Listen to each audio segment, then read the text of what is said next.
एक गुरु का शिष्य बहुत गहन ध्यान कर रहा था, लेकिन उसका ध्यान केंद्रित नहीं हो रहा था। उनका मन सदैव विचारों से भरा रहता था। उसने अपने दिमाग को खाली करने की बहुत कोशिश की, लेकिन उसकी सारी कोशिशें नाकाम रहीं। अंत में जब वह सब कुछ कर चुका, तब वह अपने गुरु के पास गया और बोला, गुरुदेव, मेरा मन हमेशा विचारों से भरा रहता है। मैं एक जगह ध्यान केंद्रित नहीं कर पाता। जब देखता हूं तो दूसरी चीज पर चला जाता हूं, फिर तीसरी और चौथी चीज करता हूं।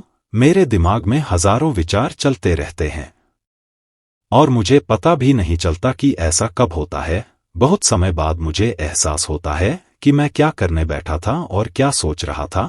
हे गुरुदेव, मैं अपने दिमाग को विचारों से खाली करना चाहता हूं। मैं चाहता हूं कि मेरे मन में एक भी विचार न रहे। जब चाहूं तभी विचार उठना चाहिए। गुरु ने कहा कि किसी भी समस्या का समाधान तभी होता है जब हम समस्या की जड़ तक पहुंचते हैं, समस्या को ठीक से समझते हैं और जानते हैं। क्या आपने उस मन को भी जाना है जिसे आप खाली करना चाहते हैं? शिष्य ने कहा, गुरुदेव, मैंने मन को जानने की बहुत कोशिश की है, लेकिन जितना इसके बारे में जानता हूं, यह उतना ही रहस्यमय होता जाता है। गुरु ने कहा, जाओ और छोटे छोटे पत्थरों से भरा एक घड़ा ले आओ। तब शिष्य छोटे छोटे पत्थरों से भरा एक घड़ा ले आया और गुरु के पास रख दिया। गुरु ने कहा, इस घड़े को अपना मन समझो और इस घड़े में पत्थर भरे हुए हैं। अब इस घड़े में और पत्थर डालो। शिष्य घड़े में पत्थर डालने लगा। घड़ा पहले से ही भरा हुआ था। 12वां पत्थर रखते ही बाकी सभी पत्थर नीचे गिरने लगे। तब गुरु ने कहा, रुको और ध्यान से देखो। अब घड़े में कोई पत्थर तो नहीं आ रहे हैं, बल्कि वह नीचे गिर रही है। क्योंकि यह भर गया है, इसमें जो भी आ सकता था वह आ गया। अब और पत्थर नहीं आएंगे। यदि आप दूसरा पत्थर लगाना चाहते हैं तो पहले पत्थरों को बाहर निकालना होगा। शिष्य ने तुरंत कहा, गुरुदेव, मैं समझ गया कि आप क्या कहना चाहते हैं, कि हमें अपने दिमाग को विचारों से खाली कर लेना चाहिए। गुरु मुस्कुराए और गुरु ने कहा, पहले पूरी बात समझो और फिर दिमाग को खाली करो। गुरु ने कहा कि हमारा मन इस घड़े के बिल्कुल विपरीत है। तुम घड़े को पत्थरों से तो भर सकते हो, लेकिन मन को विचारों से नहीं भर पाओगे। मन हमेशा खाली रहता है। शिष्य ने कहा, गुरुदेव, मुझे कुछ समझ नहीं आ रहा है।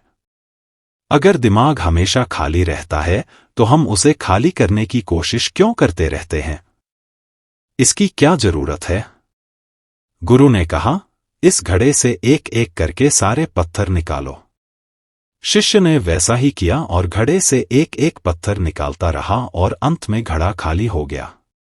गुरु ने कहा, देखो, तुमने एक एक पत्थर निकाला, यह घड़ा खाली हो गया है। अब आप इस घड़े में कोई भी पत्थर डाल सकते हैं, दूसरा पत्थर डाल सकते हैं, या फिर वही पत्थर दोबारा डाल सकते हैं। आप इसे आधा भर सकते हैं या फिर पूरा भर सकते हैं। शिष्य ने कहा, गुरुदेव, मैं भी ऐसा ही हूं। मैं बता रहा हूं कि मन को खाली करना है। ये तो पत्थर हैं, इन्हें आसानी से निकाला जा सकता है और घड़ा खाली किया जा सकता है, लेकिन मैं अपने मन को कैसे खाली करूं?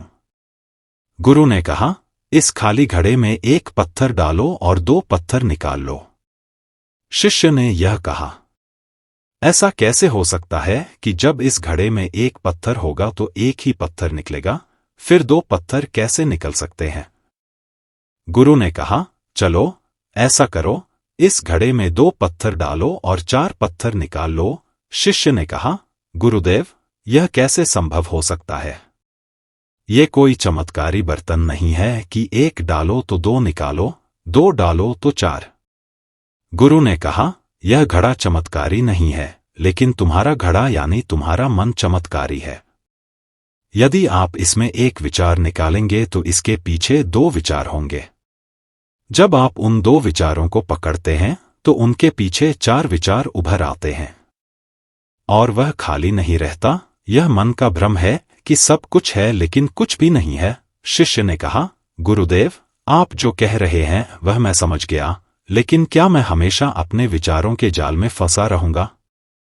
क्या मन के भ्रम से बाहर निकलने का कोई रास्ता है? बिल्कुल नहीं।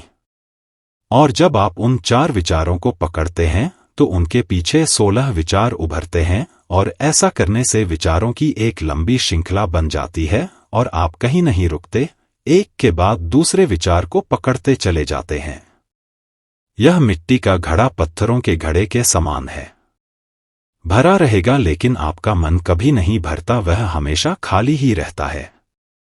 हमारा दिमाग भी एक विचार के बाद हमारे लिए हजारों विकल्प खोल देता है और हम एक मुख्य विचार को छोड़कर उन हजारों विकल्पों में फंस जाते हैं। शिष्य ने कहा, मैं आपकी बात अच्छी तरह समझ गया हूं, लेकिन अब मुझे क्या करना चाहिए? मेरा मार्गदर्शन करें। गुरु ने कहा, मन के जाल में मत उलझो, मन को खाली करने की कोशिश मत करो, अपना ध्यान इकट्ठा करो, एकाग्रता लाओ, जो भी कर रहे हो उसे अंतिम मानकर करो।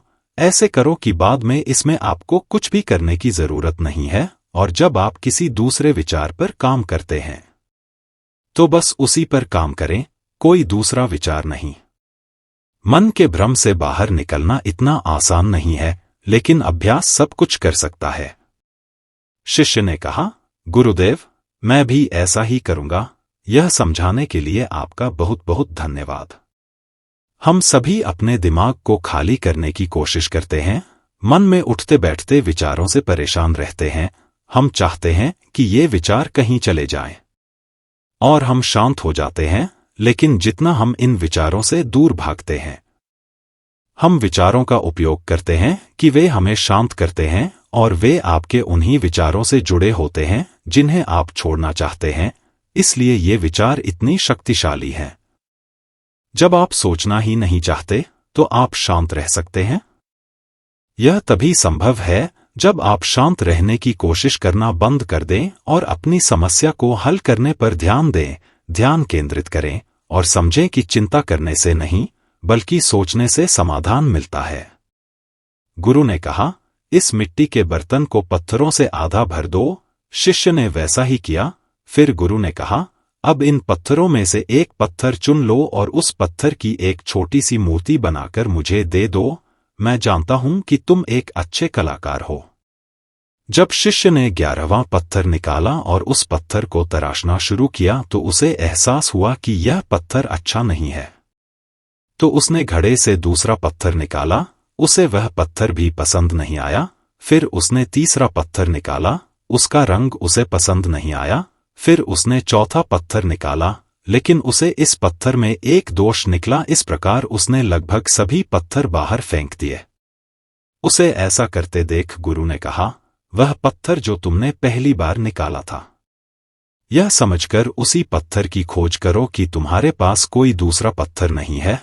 तब शिष्य ने उस पत्थर को ही खोजना शुरू कर दिया और उस पत्थर से उसने अपने गुरु की एक बहुत ही सुंदर मूर्ति बनाई और अपने गुरु को भेंट की और कहा, बहुत सुंदर, इस पत्थर से मूर्ति बनाई जा सकती है। मैं इसका विचार भी नहीं कर सकता था। गुरु ने कहा कि जब कोई दूसरा विकल्प नहीं है तो हम अपनी सारी ऊर्जा उसमें लगा देते हैं और उसे सर्वश्रेष्ठ बनाते हैं। जब कोई दूसरा विकल्प है तो हम सिर्फ पत्थर चुनते रहते हैं। मान लीजिए कि मूर्ति नहीं बनाई गई है। दोस्तों, आज की यह कहानी आपको कैसी लगी और इस कहानी से आपको और क्या सीखने को मिला? कृपया यह भी हमें कमेंट करके बताएं।